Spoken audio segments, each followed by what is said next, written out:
अस्सलाम वालेकुम। लॉ चाहे सिविल है या क्रिमिनल है, आप लोग ऑब्जर्व करेंगे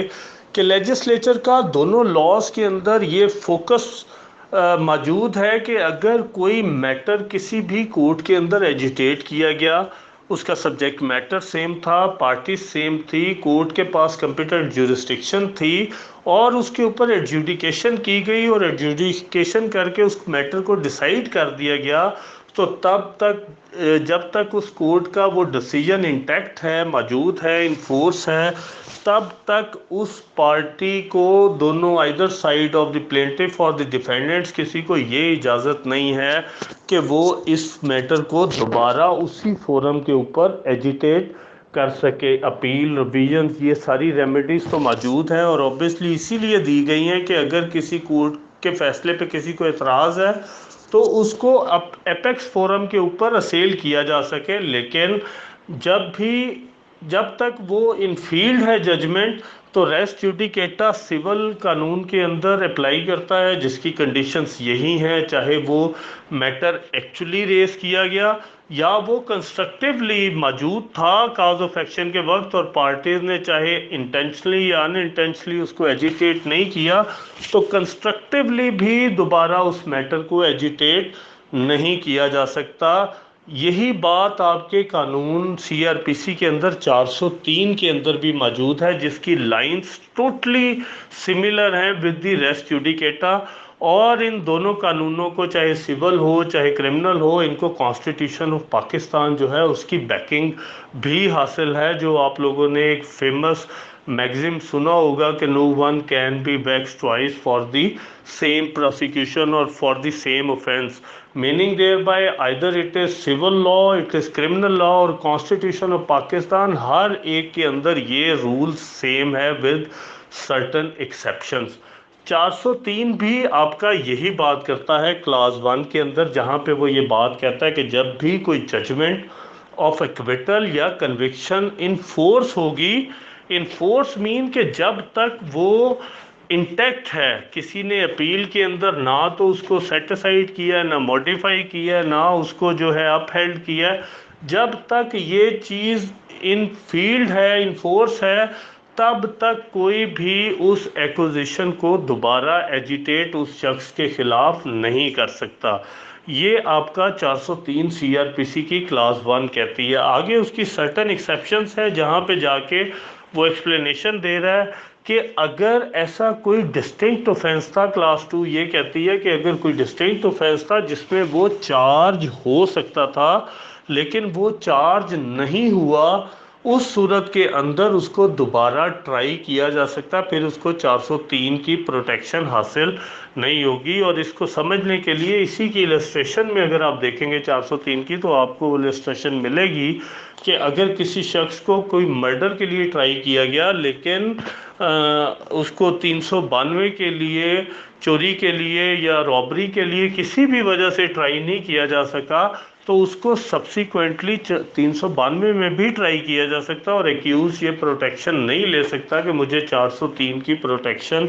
हासिल है। लेकिन क्लास 1 के अंदर आप पढ़ेंगे तो आपको 236 और 237 जो है उनका जिक्र मिलता है, जहाँ पे हम लोग चार्ज के वक्त ये पहले देख चुके हैं कि या तो अल्टरनेटिवली उसको चार्ज किया जा सकता था, उस सूरत के अंदर भी उसको 403 की प्रोटेक्शन हासिल है, या उसको एक ऑफेंस की जगह दूसरे 2 लॉज के अंदर है तो उसके अंदर चार्ज किया जा सकता था। उसको तो प्रोटेक्शन 403 दे रहा है क्योंकि वो एक्ट सेम था और उसके अंदर जो पीनल क्लास अट्रैक्ट कर रही है उसके अंदर उसको ट्राई किया जा चुका है।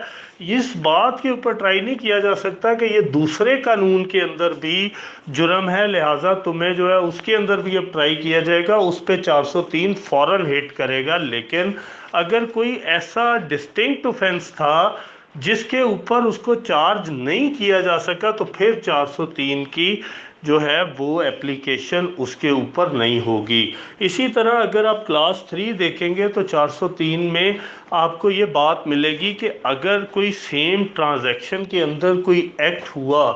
और उसका कॉन्सिक्वेंस बाद में आया उस सूरत के अंदर भी एक्यूज जो है वो 403 की प्रोटेक्शन नहीं ले सकता। फॉर एग्जांपल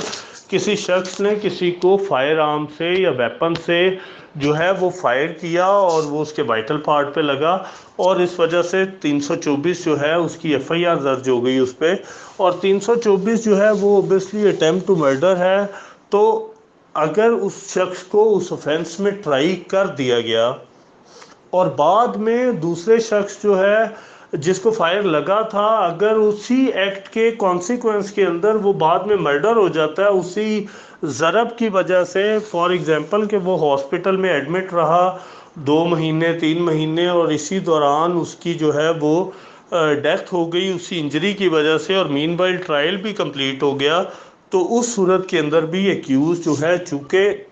अब एक कॉन्सिक्वेंस के अंदर एक और ऑफेंस हो गया, तो अब एक्यूज 403 की प्रोटेक्शन नहीं ले सकता कि आपने मुझे पहले ऑफेंस के अंदर ट्राई करके एक्विट या कन्विक्ट कर दिया, लिहाजा अब आप मुझे सब्सिक्वेंट कॉन्सिक्वेंस पे आप मुझे दोबारा ट्राई नहीं कर सकते, तो उसको 403 की प्रोटेक्शन हासिल नहीं होगी। या इसकी मिसाल आप ऐसे भी समझ सकते हैं, जैसे कई दफ़ा होता है कि कोई शख्स है वो अगवा एक जगह से हो जाता है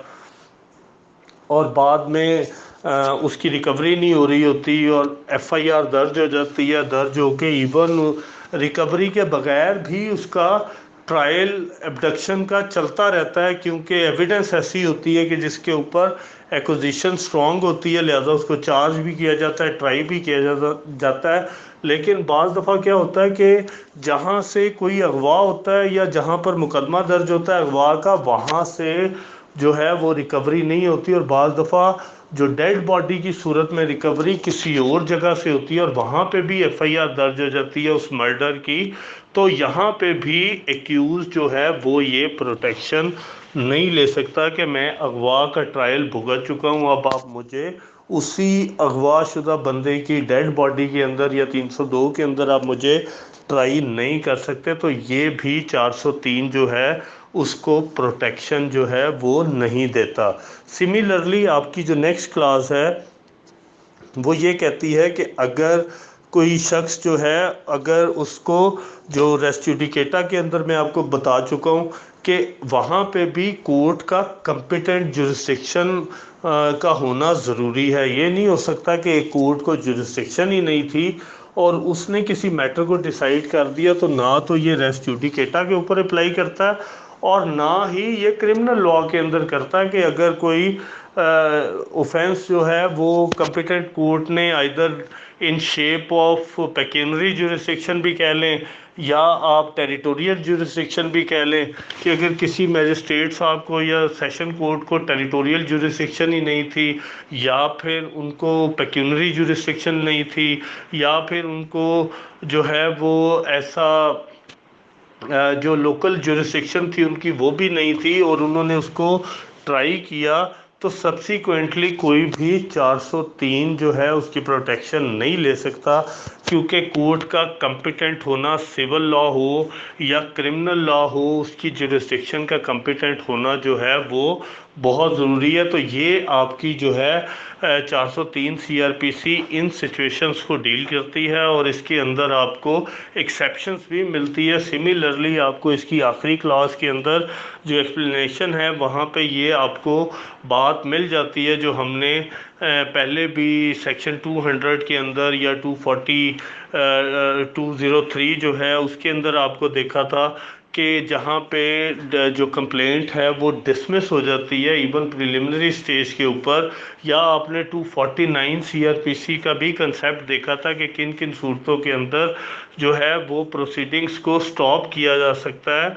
और जहाँ पे भी ऐसा कोई फैसला होगा जो कि एक्विटल या कन्विक्शन के अलावा होगा, तो वहाँ पे भी कोई शख्स जो है वो 403 की प्रोटेक्शन जो है वो नहीं ले सकता। इसकी प्राइम रिक्वायरमेंट वही है कि मैटर मेरिट के ऊपर डिसाइड हुआ हो और जो जजमेंट है क्रिमिनल के अंदर वो either in the shape of conviction हो या एक्विटल हो, there is no midway at all. तो उस सूरत के अंदर 403 अप्लाई करेगा, वरना 403 अप्लाई नहीं करेगा।